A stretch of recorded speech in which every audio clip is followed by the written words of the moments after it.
Political addiction. Can someone be addicted to politics? That might seem a little bit silly. My name's Shane Linder. I am a pastoral family counselor, and I know a little bit about addiction.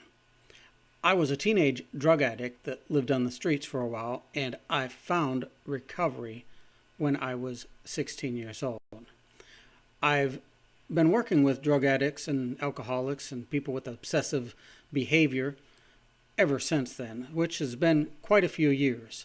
And I can tell you a little bit about my own personal experience, which is not that unusual. Well, I got off the street and I got off from drugs. I dropped out of school. Then I got into school. And guess what my next addiction was? You see, what happens a lot is when a drug addict quits one addiction, they switch and they find a new addiction. Some get into gambling, some get into sex, some get into making money. There's lots of different addictions that people get into, and they tend to jump from one to the next. Myself, I remember Mr. Hansen. He was my history teacher, American history. And then Mike Carls, he was my American government teacher. I jumped into the addiction of politics. I was just 16 years old. I was working on congressional campaigns and U.S. senatorial campaigns before I could legally vote. I went off to college, and my college transcript will tell you that I started out as a political science major. I switched that first year when I realized that I probably couldn't get a very decent job as a poli-sci major. But I didn't get away from my addiction, and that is exactly what it was.